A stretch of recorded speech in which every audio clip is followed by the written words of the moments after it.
Selamat pagi jemaat yang dikasih Tuhan, Shalom. Mungkin saudara pernah mendengar kesaksian ketika tahun 1996 gereja kita di Tasikmalaya dibakar dalam kerusuhan hebat pada waktu itu. Nah, ada seorang staf gembala yang tinggal di pastori di samping gereja.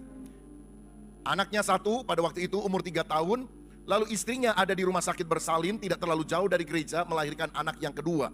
Ketika orang-orang banyak mulai datang dan membakar gereja di Tasik, saudara, ibu dari anak ini teriak-teriak minta tolong karena anaknya ada di rumah di samping gereja. Tidak ada yang berani menolong.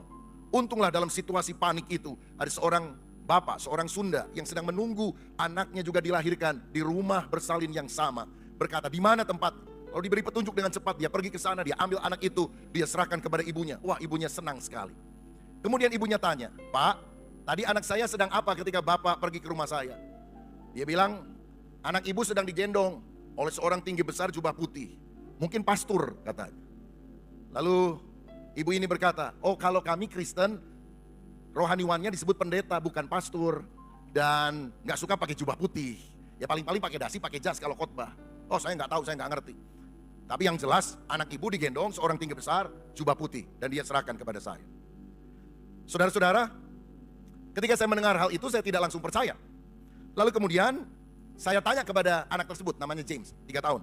James, kamu lagi apa waktu ada bapak-bapak kemudian gendong pergi ke rumah sakit ini, ketemu mama?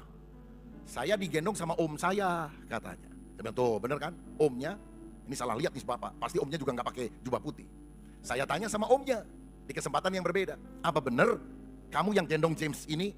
Dia bilang, aduh saya rasa bersalah banget, karena saya kan disuruh untuk jaga rumah tersebut, sementara kakak saya, seorang pendeta, sedang pergi ke luar kota karena itu kan musim Natal. Sudah ada banyak cabang yang kita harus kunjungi. Istrinya ada di rumah sakit bersalin. Anaknya saya rawat, saya jaga.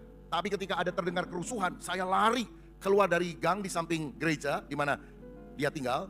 Lalu saya lihat situasi. Tangan saya ditarik oleh orang yang rumahnya persis di depan gang itu, tetangganya. Dia bilang, bahaya kamu, ngapain kamu keluar? Udah di sini.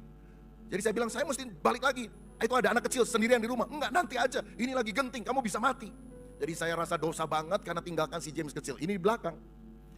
Anak itu bilang, omnya yang gendong. Omnya bilang, dia ada di rumah depan.